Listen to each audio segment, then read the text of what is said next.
Alright mga boss, so welcome back sa pinaka-boring na channel dito sa social media, sa YouTube or sa TikTok, kahit saan pa man yan. So, eto, update lang dito sa ating Euromotor Step by Step 110. So, ayun na nga, una natin ginawa dito is kinarwash natin siya.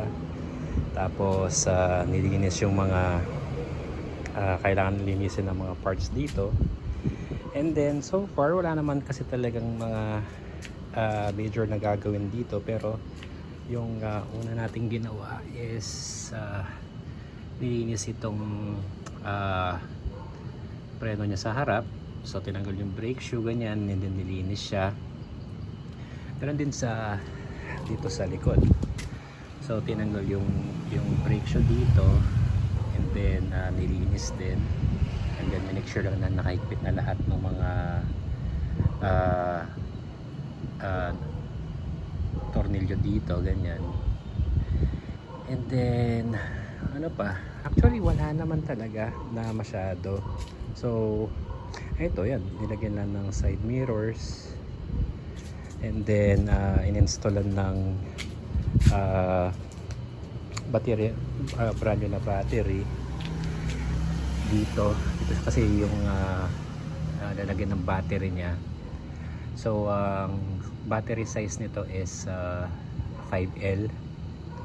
So binila natin siya ng brand new na baterya para ayun nga, at least brand new siya, mas magtatagal, di ba? And then ayun nga, nilinis yung carburetor tsaka yung spark plug niya. And then sa test drive naman, so far so good naman. One click lang din yung push start niya.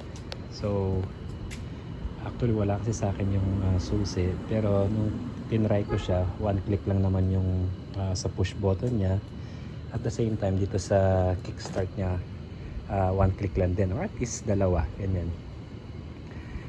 And then ayun, all buttons nagwo-work naman siya dito sa headlight, sa push start, sa signal lights, sa busina, saka sa high beam and low beam.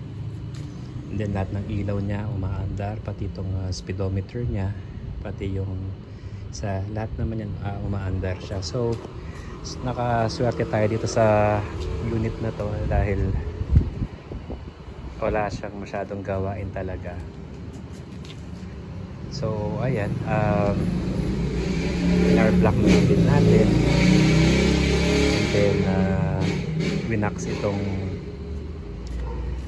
fairings niya para ano mo yung black niya talaga is maging vibrant, lumitaw talaga yung kulay niya, mukha siyang malinis. So ayan, nakapost na to sa marketplace, and mayroong buyer, pero bukas pa yata niya titingnan. Hindi ako sure kung matutuloy siya, pero so far mukhang seryoso naman siya. So ayun, okay naman itong unit na to, and all goods. Hopefully mabenta na siya bukas para makakuha tayo ng ibang unit doon.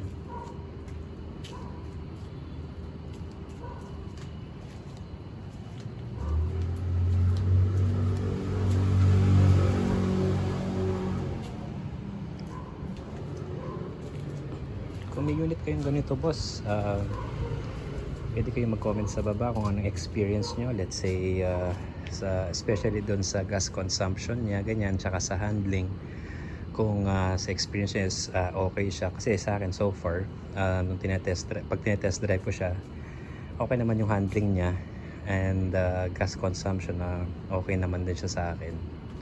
So ayun, hopefully mabenta to bukas para makakuha tayo ng iba pang unit sa casa. And then once na nakakuha tayo ulit doon, same thing, i-post natin yung before and after itong mga project motorcycles natin. So again, maraming salamat sa panonood. Hopefully mag-subscribe kayo or mag-follow, mag-share na rin kayo bilang suporta sa ating munting channel. Mag-comment na rin kayo down below or mag-comment kayo doon sa comment section kung ano man gusto nyo sabihin doon or gusto kayong itanong, and pilitin natin na sumagot. Maraming salamat mga boss, and God bless sa lahat.